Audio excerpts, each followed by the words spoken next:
يبحث الناس في أغلب الأحيان عن شريك يشبههم تماما، يتمنون شخصا يطابقهم في الميول، في الطباع، في الرؤى، وحتى في التفاصيل الصغيرة، لكنهم في الغالب يبحثون عن خيال، فلا أحد يشبه أحدا تمام الشبه، ولا روح تنسخ من روح.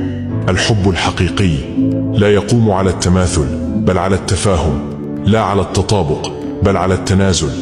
أن تجد شخصا لا يشبهك في كل شيء، ولكنه يتعلم كيف يقرب منك، كيف يحتوي اختلافك، كيف يصمت حين تغضب، ويقترب حين تبتعد، ويعتذر حين يخطئ، بل أحيانا حين لا يكون مخطئا.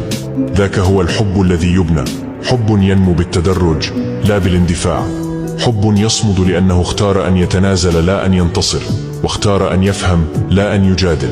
فلا تبحث عن توأمك في الطباع، بل ابحث عن الذي يقابلك بنصف الطريق، ويمنحك من نفسه كما تمنحه من ذاتك. ففي هذا التوازن تولد العلاقة التي تستحق البقاء. ليس الحب أن تجد من يطابقك، بل أن تجد من يستحق أن تتنازل لأجله، ويتنازل لأجلك.